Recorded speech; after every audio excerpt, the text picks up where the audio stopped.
hi to anybody that's I'm saying hello to for the first time this week. As Phil just mentioned, I think the video from last week is on the ASNet page, so you can find it there. So I'm going to share my screen with you once more. So this video series is called Good Nutrition for Arthritis. And whereas last week I talked about all the good stuff you can add into your diet to particularly focus on making it anti-inflammatory to reduce inflammation, this week it is important to look at as well the factors that are quite inflammatory. So I always like to start with what you can add in so that people don't feel deprived if they're changing their diet. So if we start off by focusing on the good stuff, what you can add in, then that's all quite exciting and you feel very nourished. But it is important as well to look at the flip side of the coin. So that's what I'm going to try to do today. So just to recap on last week, speaking about the anti-inflammatory diet, we said that the entirety of the diet might be more important than the sum of the parts. So sometimes people think that if you just add in a few super anti-inflammatory foods, like cover everything in turmeric, and then that will deal with the inflammation. But often synergy of foods within a diet and the diet as a whole is it's a very valuable point. We talked about how too much food, no matter how good it is, can be inflammatory, and in restricting food intake somewhat, just moderately if you don't need to lose weight, can be helpful. And if you do want to lose weight, then a healthy weight loss approach can also reduce inflammation. We talked about two kinds of essential fats, omega-6, which we get a lot in sunflower oil and therefore in processed foods which use sunflower oil a lot, and omega-3, which is a bit harder to get in the diet. Omega-6 is inflammatory, omega-3 is anti-inflammatory, so we want more of that, and that's through oily fish predominantly, but also plant sources would be flax seeds and walnuts and chia seeds. We will talk a little bit more about fats again today. Something I can deal with a bit more later on, perhaps in another session, but just mentioned the fact that one of the most anti-inflammatory things you can do diet-wise is to eat the rainbow of plants, especially vegetables, every day. But I think that's worth coming back to at a later date.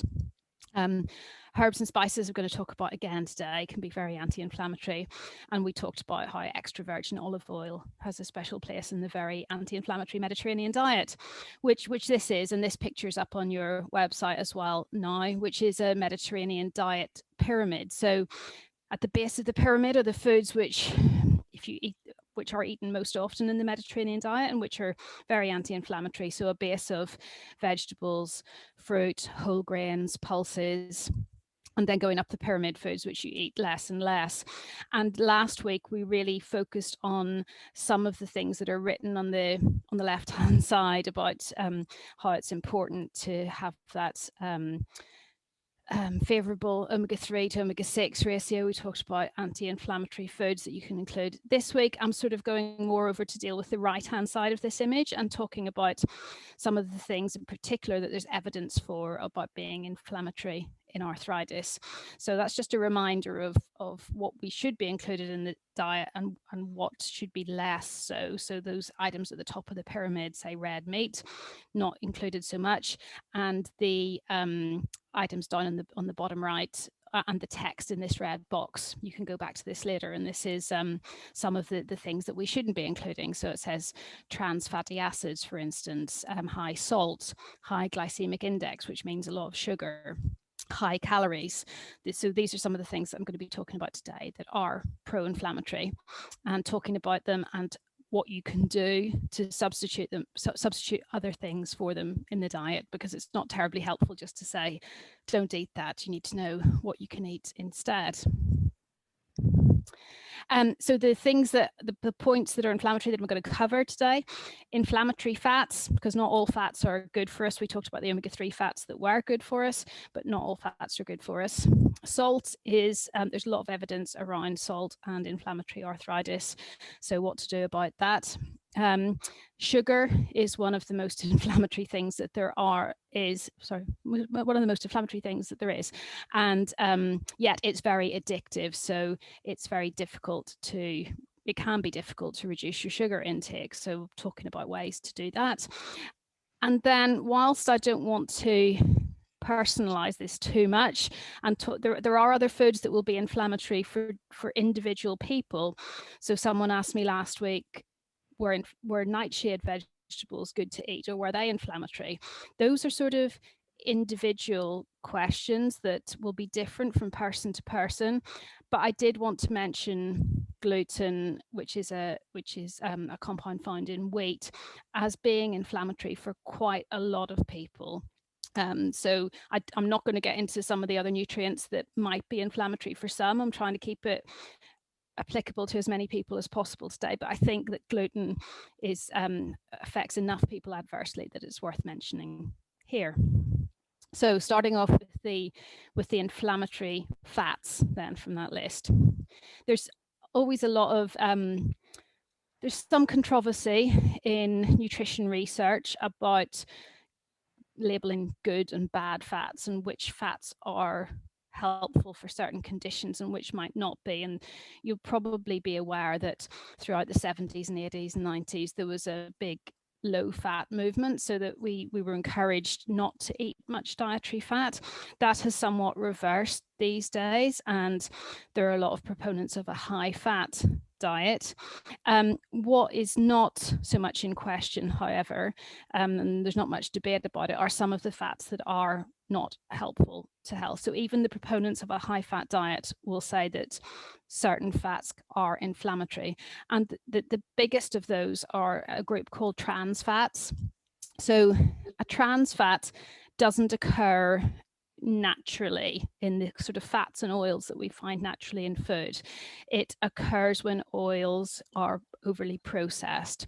So this is why we are told not to reuse, for instance, oil that's been used in deep frying, because if you keep heating and reheating that oil, it can be transformed into a trans fat. And because these fats don't occur naturally, our bodies don't really know how to deal with them, how to break them down, and how to use them. As a result, they can cause inflammation. So we tend to get there's not many trans fats found in foods that you'd find at the supermarket anymore, but you can still get trans fats from, if you're eating a lot of takeaway foods, say from the what the food has been fried in. So they are not helpful for us by any stretch of the imagination. So minimizing your takeaway consumption is a good place to start in reducing your trans fats. Going back to last week when I talked about the omega-6 fats that we need to keep them in balance with omega-3 fats in the diet in order to influence inflammation and not have too much inflammation. But it's just worth saying again here, because it's such a straightforward thing to avoid, really, is to avoid the sunflower oil in particular, but also if you see a sort of unspecified vegetable oil, it's likely to be from sunflower seeds or other industrially grown sort of seed oils. They are inflammatory because of their omega-6 content. They also become easily damaged when you cook with them, because the omega-6 fat oil is very delicate. So we get these fats in the sunflower oil, but also in margarines and non-dairy spreads. And we just end up getting too much omega-6 that tips us over into inflammation. And I don't know if I mentioned last week, the sort of machinery in our body that uses omega-3, the good anti-inflammatory fats, it's the same machinery that uses omega-6. And there's only resources in the body to deal with a certain amount of either of these fats. So if we have a lot of omega-6, which is quite easy to do if you're having all these foods, the sunflower oil, the margarines, the spreads, we can't then potentially use the omega-3 that we do eat. So it's not just a case of trying to eat more and more oily fish. We actively have to cut down the amount of omega-6 that we have in order that the omega-3 can be processed properly in the body. So I often get asked, what then should I use instead of margarine or olive spread? You know, all these other spreads, they all have, well, most of them that I've found, they all have sunflower oil in them or some kind of inflammatory fat. So I often get asked what to use instead on bread, toast, whatever you're spreading on. Slide. So sorry, to summarize the what you can do then instead to swap healthy fats in instead of harmful fats. You can, first of all, avoiding the quantities of fats that you need for deep frying, because you're just going to get too much that way. But for shallow frying and roasting, you can use any of these fats. Extra virgin olive oil, I mentioned last week, actually protects itself. The antioxidants in it protect it as it's heated, so that's okay to cook with, actually. Avocado oil, similarly. And then you get onto the more stable kinds of fats, which are solid at room temperature, so they're higher in saturated fats. That means they're more stable. They don't get so damaged when you cook with them. So coconut oil is fairly stable when cooked with. Ghee is clarified butter, so it's if people are intolerant to dairy, they can often tolerate ghee because there's very little of the or none of the milk proteins or anything in it. So ghee can be a really anti-inflammatory fat, actually. And small amounts of animal fats to cook with. I'm not talking about lashings of it, but in the amounts that you would normally cook with, the way our parents and grandparents might have cooked, are a better choice than cooking with the vegetable oils and the sunflower oils. I mentioned about spreads, and that's where I was going before. I thought that was my next slide, and what the best alternatives are to use instead of margarines and spreads. If you tolerate dairy and if you're happy eating dairy, then butter is better than margarine because it doesn't contain those inflammatory omega-6 fats. So a small amount of butter, ideally grass-fed butter is best, because that if the cows are allowed to eat grass the way they're meant to, then that affects the fatty acid composition of the milk and the butter much more favorably than if the cows are kept inside eating grain. So I know that Kerrygold, for instance, is made from butter from grass-fed cows, and they have a spreadable version that's just 100% butter. So that's quite a good choice. There are probably other grass-fed butters as well, but that's the only spreadable one that I know. If you're looking for a vegetable spread or vegan alternative to butter, then I think the best options are actually to not try and make a direct substitute. You could consider just doing something completely different, using something else that's completely natural to moisten the bread, depending what you're then having with it. So depending what you're having, all these are viable options. Hummus, nut butters are delicious and very moreish. Tahini paste is made just from it's a paste from sesame seeds. Olive tapenade, if you haven't come across it, is really delicious. It's just sort of mashed up olives, basically. And ironically, you need to watch out with buying olive tapenades. It comes in jars, and a lot of them are actually have sunflower oil added to them. Unfortunately, I have found a Sainsbury's own one that is olive oil with olive tapenade, so that's a good option. And that's quite a nice, a really nice savoury taste. You can put mashed avocado on bread or toast, or dip bread in olive oil as they do in Mediterranean countries. So those aren't direct swaps that might work for sandwiches, say, but if you're having bread alongside something else that you're eating, that might be a better choice. Those would all be better choices than margarine. This is the best of the vegan spreads that I've come across. It doesn't contain much omega-6 fat, so that's naturally organic, vegan, spreadable. It's not that there's some fats in it that aren't perfect, but it's the best that I have found of the vegan spreads, and that's widely available in supermarkets. So those would be my choices sort of for getting rid of both the sunflower oil and the spreads, the margarines, and then just not trying to bake things rather than deep fry, trying to find ways to reduce that sort of excess oil consumption that you get when you heat foods in oil for a long time. So that's what I wanted to say about fats, inflammatory fats. Moving on to salt, there's actually quite a lot. I don't actually spend that much time in my nutrition practice talking about salt in general, which is interesting, but there's quite a lot of research around salt and its impact on arthritis.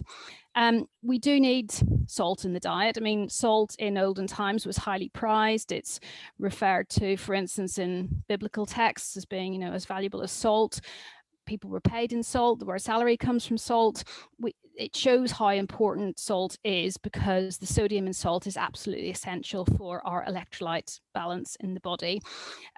So for huge number of functions in the body, we do need some salt. So I'm not saying don't eat any salt, but high salt intakes lead to much more inflammation in the body. And it's really interesting. People have looked at the mechanisms for how this happens. And if you put various cells of our immune system in a lab, but if you put them into a saline solution, then they start to produce much more levels of inflammatory molecules than they would do if they're on a less saline solution. So when we have a high intake of salt in the body, water tends to follow salt in the body, and we end up with a much too salty interstitial fluid everywhere, and this just leads to our immune system overreacting. And whether you've got an autoimmune arthritis where the immune system is overreacting and by mistake attacking your joints, or whether you've got an osteoarthritis, there are still inflammatory molecules being released into the joint. So we don't want to encourage any more of that than possible. And manipulating salt intake is potentially quite an interesting way to try and influence inflammation. Also, a couple of other factors. People with arthritis, as I'm sure you know, are more at risk of fracture. And the more salt we have in the diet, the more calcium is lost from the bone and the more minerals are lost from the bone. You actually need less calcium in your diet the less salt is in your diet. And that's because of this. Salt is a calcium wasting factor. So it leads to less mineralized bones, which potentially increases fracture risk as well. And if you're ever on corticosteroids, they increase sodium retention anyway because of their effect on some of the steroid hormones released from the adrenal glands that regulate mineral balance in the body. So you do tend to get potentially swollen ankles or high blood pressure on corticosteroids. That can be a side effect, and high salt intake will make this worse. So you don't want to add to the problem, really. But as I said, we do need some salt. So if we were just seasoning our food with salt and cooking unprocessed food and then seasoning it, that doesn't tend to be too much of a problem. It's when we start to eat lots and lots of processed food that we unwittingly eat a lot of salt.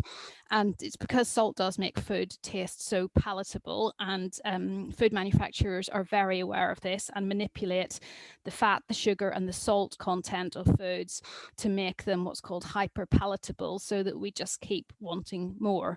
I'm sure you've probably sat on the sofa of an evening with be it a packet of crisps or Pringles or whatever sort of salty snack that you might have, and it's so moreish, and we end up eating more and more salt. But salt doesn't just find its way into those processed foods. It's a bit like sugar. It gets into lots of places where you might not expect so much. If you're eating unprocessed foods, if you're just seasoning your foods yourself, around about a teaspoon per day of salt added to your food is not likely to be a problem. Actually, when I was researching this and reading up around it, I was seeing figures of 1.5 to 3 teaspoons of salt added to an unprocessed diet might not be a problem. But there is, as I say, some evidence that higher salt, that was for the general population, and the evidence that higher salt levels can influence the inflammatory response in arthritis. I think that saying around a teaspoon would be a safer level to set. And we're talking about sea salt here rather than table salt, which I'll go into in a moment. The other thing to say about salt is that sodium is the mineral that's in salt. Potassium opposes sodium in lots of actions in the body, and we find lots of potassium mostly in vegetables. I mean, bananas are famously high in potassium, but so are avocados, and so are lots of grains and lots of vegetables generally. So if your diet has hardly any veg in it, the effects of sodium, the salt, will be more pronounced. So you're offsetting some of that encouraging inflammation by having plenty of potassium from vegetables. So potassium has actually been shown, not in arthritis, but in other inflammatory bowel conditions. It's been shown that immune cells, which were previously in a high salt solution that were creating all these inflammatory molecules, they calmed down when there was more potassium added. So potassium just balances out those effects. So this is why it's important to look at your diet as a whole and not just one individual component. So you may find that you could have slightly more salt if you're having more vegetables, whereas if you're eating a fairly beige diet, then salt is all the more inflammatory. So the salt to avoid is in processed foods. And as I say, it's not just the obvious ones like crisps, say, and salty snacks. There's also quite high levels of salt in things like soups and canned goods. And salt is one of those ingredients that's flagged on food labeling. So, you know, I just looked up in preparing this a couple of soups on a supermarket website, and you can see that the salt is in orange or red in all of them. So if you're eating a lot of tinned goods, you will end up having more salt just by default.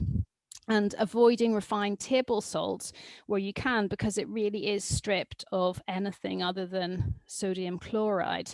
So instead, you can choose a sea salt, be that something like pink Himalayan salt or Celtic sea salt. You can also get.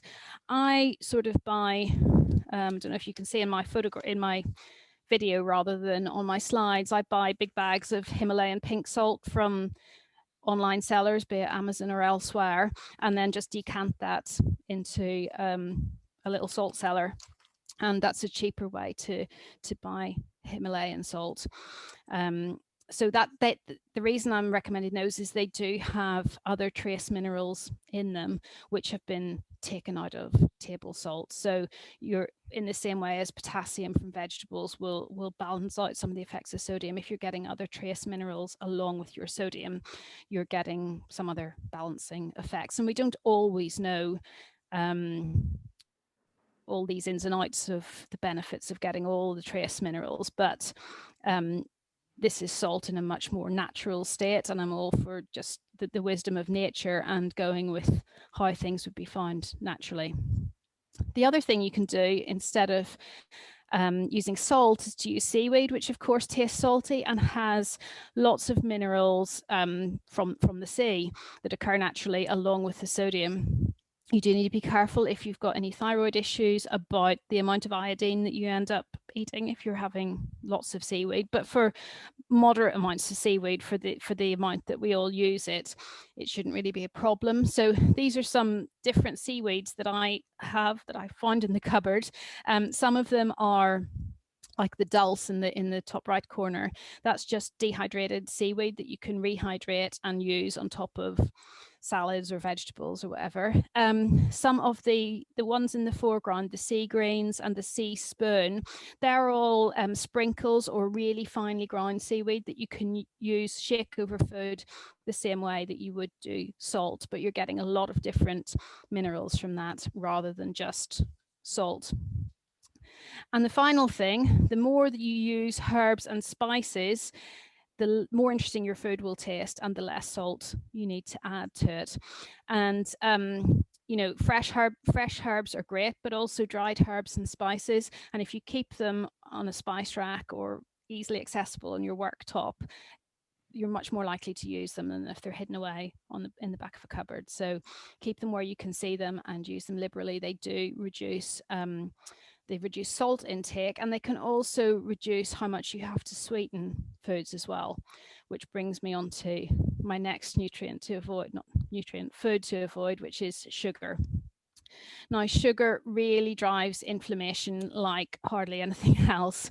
And that's because if our blood sugar goes up and down all the time, it's a big stress for the body. It's very inflammatory for the body.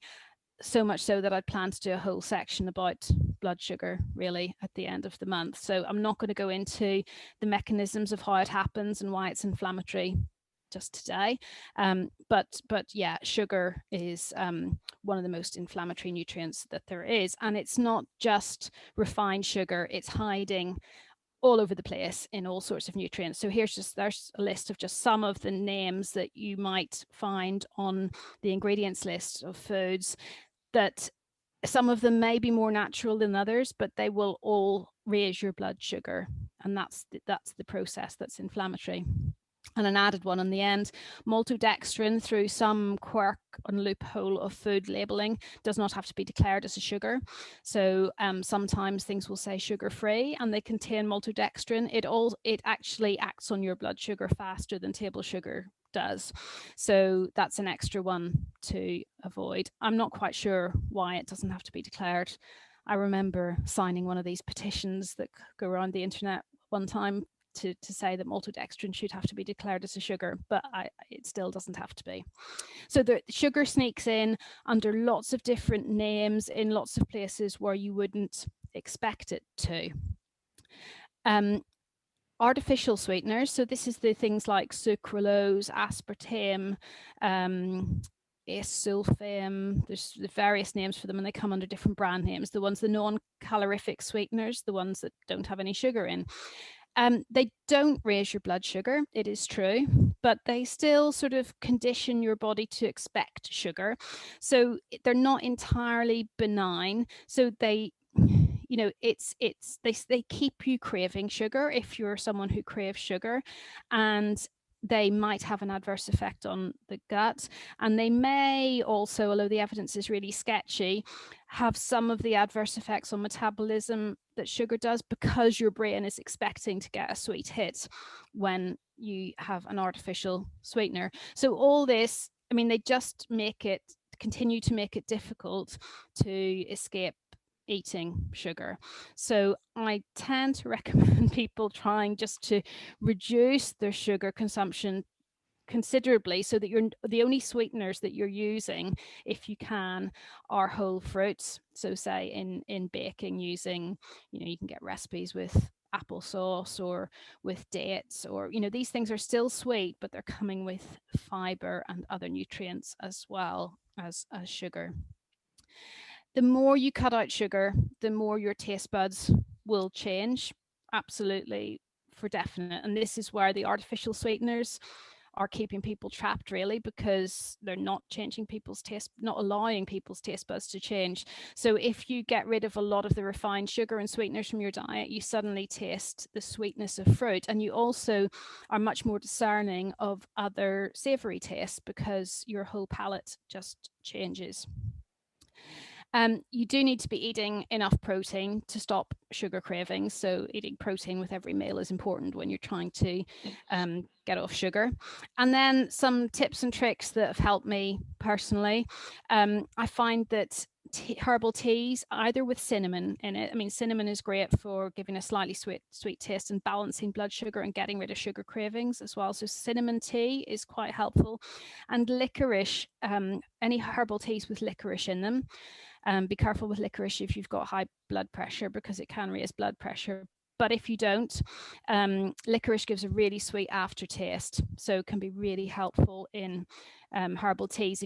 Particularly if you're the sort of person that craves something sweet after a meal, if you have a sort of slightly sweet tasting herbal tea, it can help. And the longer you keep going with that, the sweeter it will taste. Brushing your teeth after meals, again, if you crave sugar after meals, this can make you feel nice and clean and virtuous, and that you just don't want to spoil your mouth by eating something. And then the last two tips are just sort of psychological and thinking about why you're craving sugar and what it is that you need, and whether you really need something else instead, whether you need some company or something to do, or something a bit more helpful to you to perk you up instead, and thinking about how you'd feel if you ate sugar. Would it really make a difference to how you feel? Would you feel better in the end? I gave a talk last night to a different group of people, and we were talking about sugar as well. And another tip that came up, and this is quite an individual thing, some people were saying that if they have just a square of dark or two of dark chocolate, that helps them with cravings. But for some people, that's a slippery slope onto eating the whole bar. So it really depends how you are at just having a little bit and then not going on. So these are some of the teas that I like. I do like Pukka herbal teas, but I don't sponsor them or anything. They don't sponsor me. Other herbal brands are available. But of these all contain either cinnamon or licorice. I find the peppermint and licorice one really noticeably sweet aftertaste, and sometimes if I do feel like something sweet after a meal, then that will hit the spot, unlikely as it sounds. And dark chocolate will really need to be around about 75 to upwards % cocoa solids, so that it's not got too much sugar just by eating that. But again, with time, this starts to taste quite sweet. So that would be my chocolate of choice, but there are other brands as well. Lindt do some very dark chocolate, Montezuma's chocolate. There are quite a lot of good brands readily available these days. I think it can be it's very facile to say reduce your sugar. I don't underestimate how difficult it can be, but those are some of the first places to start. And sometimes as well, this sense of it's the whole diet that matters. It depends whether you're getting enough fiber and protein and enough nutrients to keep you really full in the rest of your diet will make a big difference as to how easily you can master sugar cravings, or whether it's difficult for you or not. So yeah, I do try to spend quite a bit of time really in my practice supporting people with sugar cravings, because it's so all pervasive. And again, the less processed food you eat, the less sugar you will be exposed to without realizing it. Because, it's one thing to enjoy a treat that you've decided deliberately to have, but then to find out that there was a lot of sugar in your soup, or in a quiche that you ate, or wherever sugar has ended up, that sometimes feels like you're being a little bit cheated, like you were having that sugar and it was causing inflammation and you didn't even really notice it. So unprocessing your diet, eating whole foods, can stop you getting that extra sugar intake. I mentioned gluten at the start, and I'm only going to talk about it briefly, really, but I think it affects enough people that it's worth doing so. What is gluten? It's a protein that's found in some grains, including wheat, rye and barley. And I mentioned spelt because there's a bit of confusion. Sometimes spelt is an old form of wheat, but it still contains gluten. Now, of course, gluten must be strictly avoided by anybody with celiac disease, who have to avoid even the merest hint of gluten for life. What's more controversial is whether anybody who isn't celiac should avoid gluten or not. It can cause an inflammatory response in quite a lot of other people, and this is increasingly present in the scientific literature, called non-celiac gluten sensitivity, and it happens via the gut.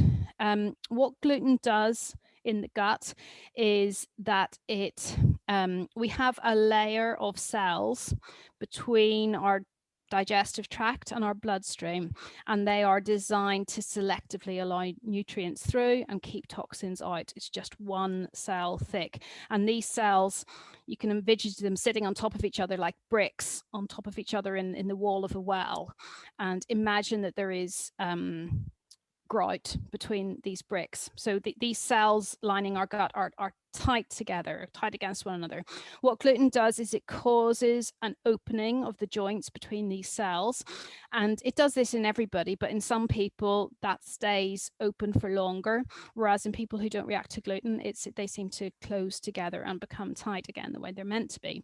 So if gluten causes these cells in the gut to come apart, it can let toxins, undigested particles of food through into our bloodstream, things that aren't meant to be there. The theory is that the immune system then reacts to these by mistake, thinking that they're invaders. And either in the crossfire or by mistake, attacks tissues of our body, such as the joints. So it's thought that gluten is a major trigger of can be a major trigger of autoimmune conditions, including autoimmune arthritis for some people.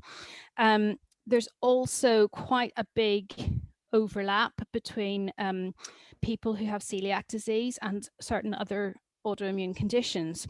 So there's a higher incidence of celiac in people with psoriatic arthritis than there is in the general population, for instance. So these conditions tend to go together, and it may be that in some people there is a common mechanism that started off both autoimmune conditions. So one way or the other, we don't know for certain that gluten is causing anything, and the evidence on gluten and arthritis is, there's some evidence to say that it can play a role. It's not hugely convincing, and I think that's because it may be a really important factor for some people, but not for everyone. So when you're doing studies on big groups of people, maybe that averages out and you don't see the effect.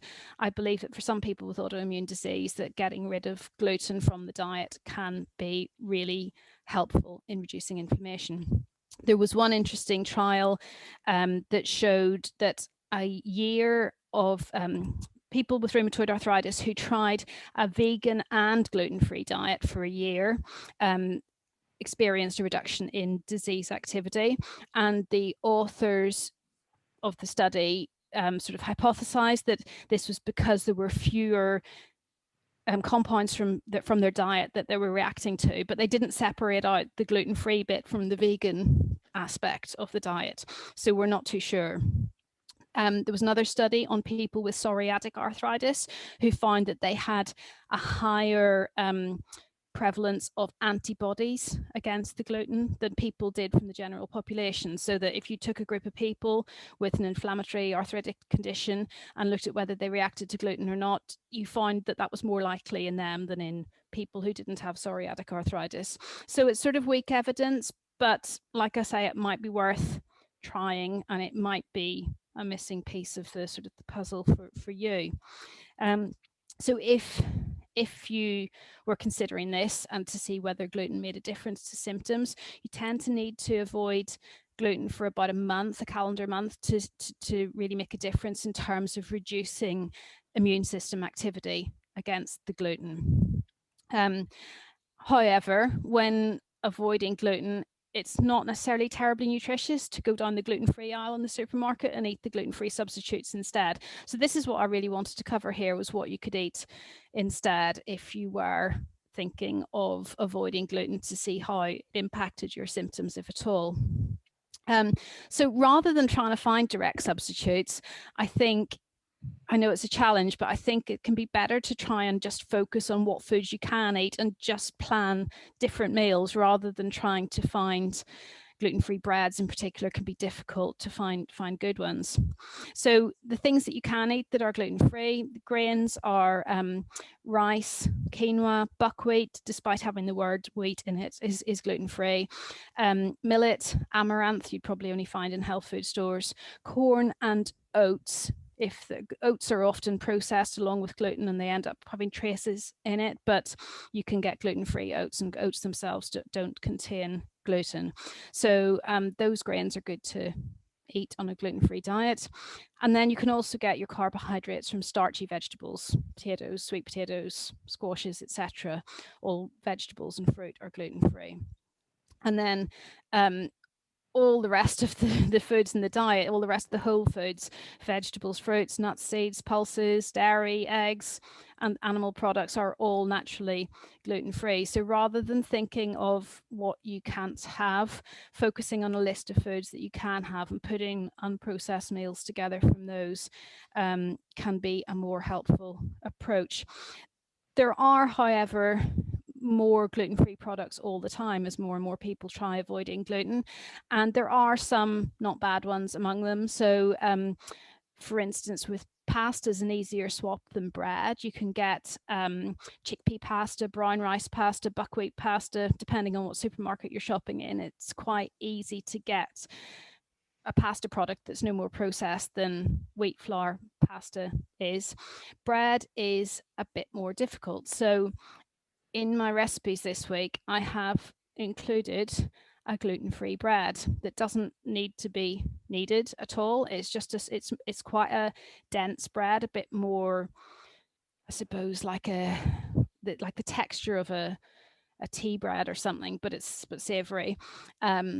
It's made from ground almonds, ground flax seeds, eggs, so it's not vegan, and you can put herbs in. And this is a bread that goes really well with things like soups or as a side dish. It's not so much a bread that you would make sandwiches out of, and as I say, it's quite dense and it's quite filling, but it does have the advantage of being pretty easy to make. You just mix it all up with a mixer and pop it in a loaf tin and into the oven. It doesn't require proving or kneading or anything like that, and it really is delicious. And I tend to make a loaf of it every so often, slice it once it's cooled, and then put it into the freezer sliced. And then whenever I fancy a bit of bread with soup or something, I'll take out a few slices to defrost or to toast.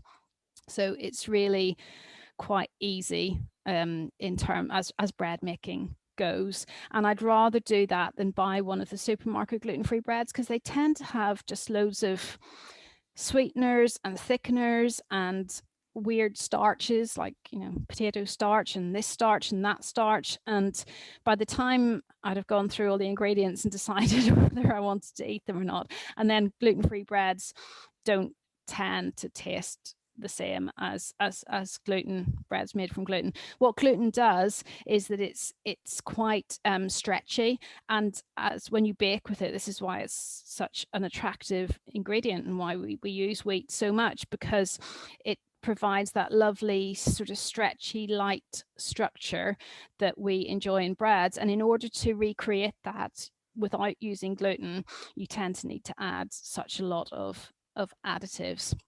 So having a gluten-free bread recipe that you can make yourself, I think of it more as a route to transitioning away from bread.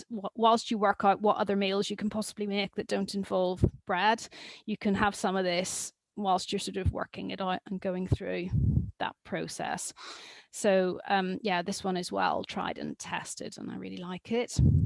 And the next recipe I want to show you was just this concept of if you're having if you've got a sweet craving and you want to satisfy your sweet craving, energy balls are really quite popular, or you can make them in bars instead if you were to just press this mixture into a baking tin or something.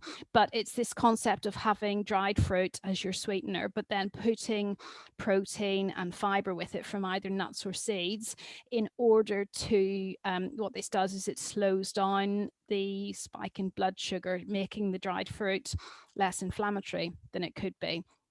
You can really make energy balls with pretty much any combination of dried fruit and nuts or seeds. If you use twice as much nuts or seeds to dried fruit. So here I've got apricots and sunflower seeds. You could make it with dates and almonds, or possibly raisins and cashew nuts or something, if you use those sort of quantities. So you can experiment around. Why I included this recipe particularly then is because it's got turmeric and black pepper in there as particularly anti-inflammatory nutrients. And whilst I did say that it's the diet as a whole that matters, not particular superfoods as anti-inflammatory ingredients, if they work with what you're having anyway, then why not include them? So this is just mixing up all the ingredients in a food processor and then making them into individual bite-sized balls. Or like I say, you could tip it into a small baking tray and press it down with a palette knife and sort of make it into bars. There's no cooking involved at all. So yeah, that's a way, because even if you ate dried fruit by itself, you would be getting quite a sugar hit. It's the fiber and the protein and the fat from the nuts and seeds with it that slow down our blood sugar impact.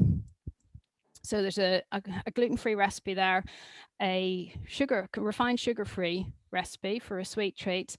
And in terms of, I didn't put one in for the reduced salt, because that's more of a just deprocessing your diet thing to reduce your salt intake. But what I'd be really interested in hearing now at the end as to whether any of you have tried any of these approaches as an active way of trying to manage symptoms, and whether you've had any good results from it at all. So because I'm more or less finished what I wanted to talk about.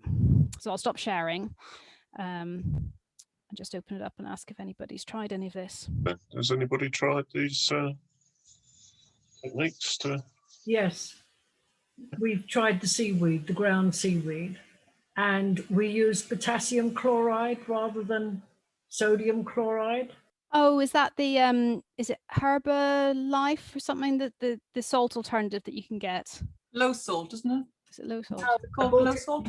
I bought a kilo of ground seaweed. No, she's talking about the low But the salt. low salt, yeah, is the potassium chloride. And did you find that did it make any difference in terms of inflammation, or was it part of a lot of other things that you were doing anyway and hard to tell? Hard to tell. We just heard on the television it was more healthy. I've been using turmeric for the last few years. Yeah. I take a good teaspoon of that every morning with some oil, black pepper, and I've increased my oils like olive oil. Yeah, yeah. But my inflammation has gone down hugely in the last few years, and my inflammatory markers are negative now. So something of the totality of what you're doing is doing that. Yeah, well, I know there's an awful lot more I could do, and particularly with because my daughter is celiac, so that sort of alerted me to all the changes I could make and what utter rubbish is out there in the name of gluten-free.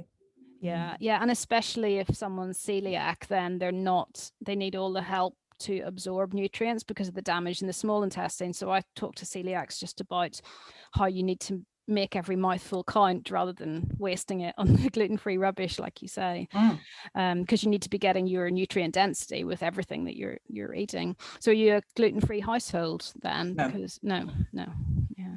Rubbish household. Well, everyone does their own thing pretty much. But no, she's got her own gluten-free, and you know, sadly, a lot of it is substitute, and sadly, she has far too much sugar in her diet. Yeah, it's difficult. You know, they're also prone to, they have a much higher risk of type 1 diabetes. Going gluten-free improved my RA within 2 weeks. Oh, yeah. David, yeah. May I ask a question? Yes. When you first started, you were talking about spreads. And then you said about olive oil. On the market, there's some olive oil spreads like Bertolli and things like that. What's your opinion on those?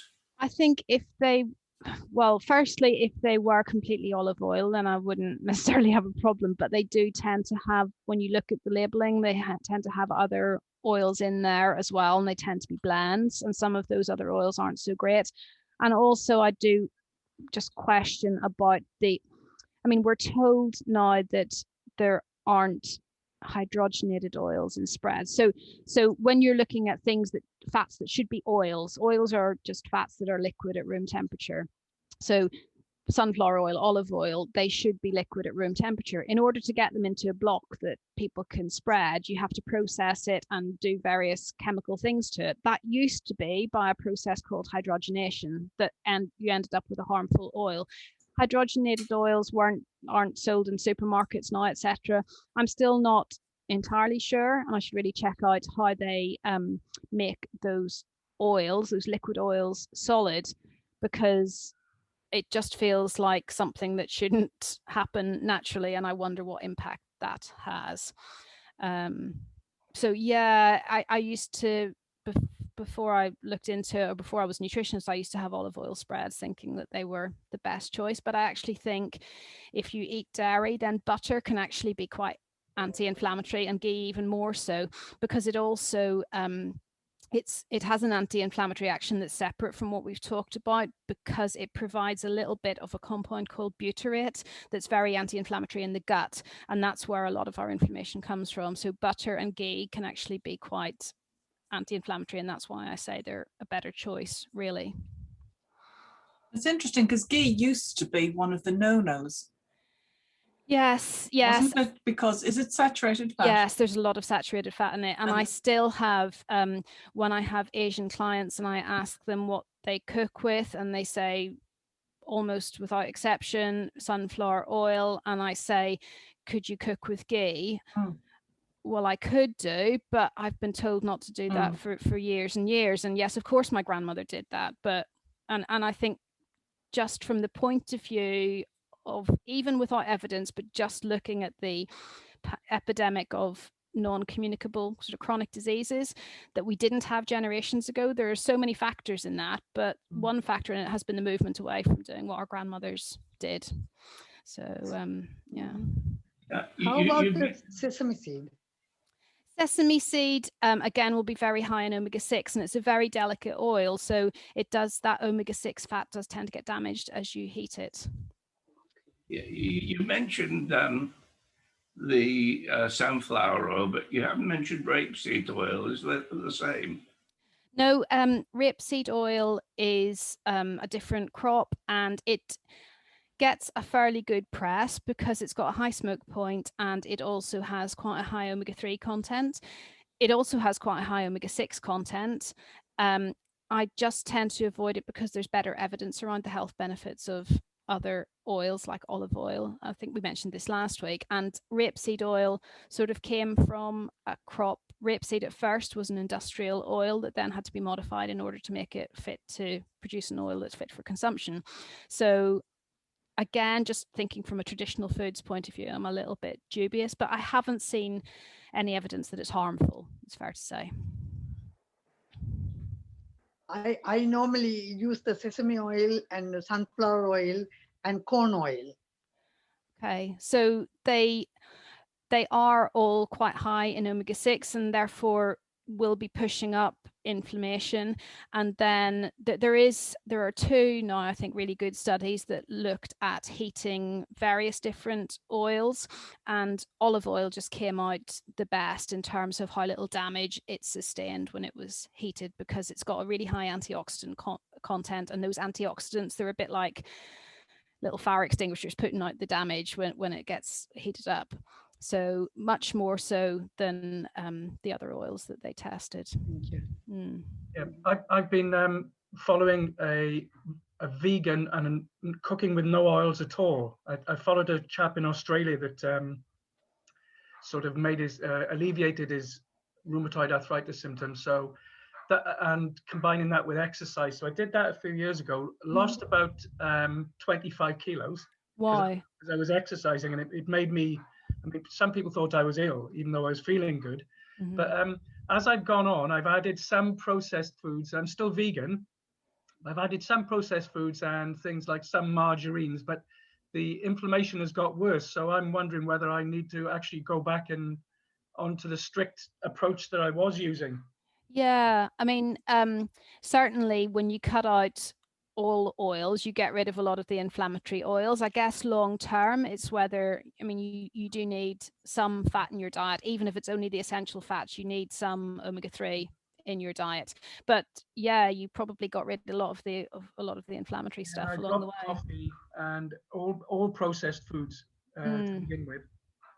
But to be honest, as time's gone on, I've added things. So I might have some sort of vegan pies, but then when you start to look, at the back of a packet, it's a bit frightening, isn't it, when you see what's in them? Yeah, which is why the number one step, if you want to reduce inflammation from your diet, is always just to forget about the detail in a way of whether you should be vegan or paleo or ketogenic or whatever, and just unprocess your diet and eat whole foods. That's a much bigger impact than whether you're gluten-free and processed or vegan and processed, or, you know, because yeah. But I mean, I think I'm a living example of it. It did work for me. The change was incredible. Yeah. Was it hard to sustain?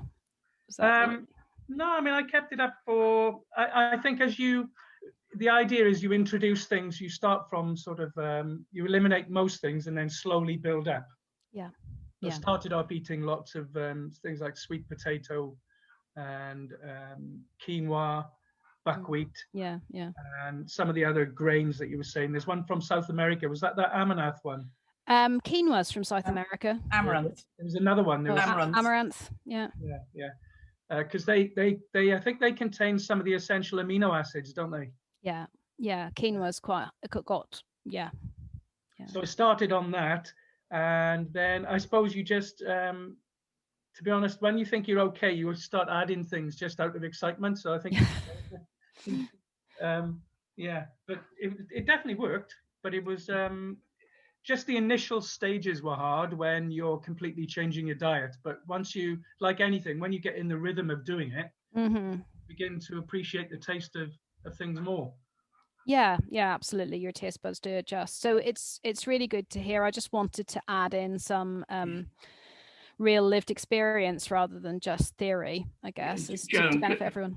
Can I ask you another question? I might be a bit thick, but what's the difference between using a knob of butter and ghee for your cooking?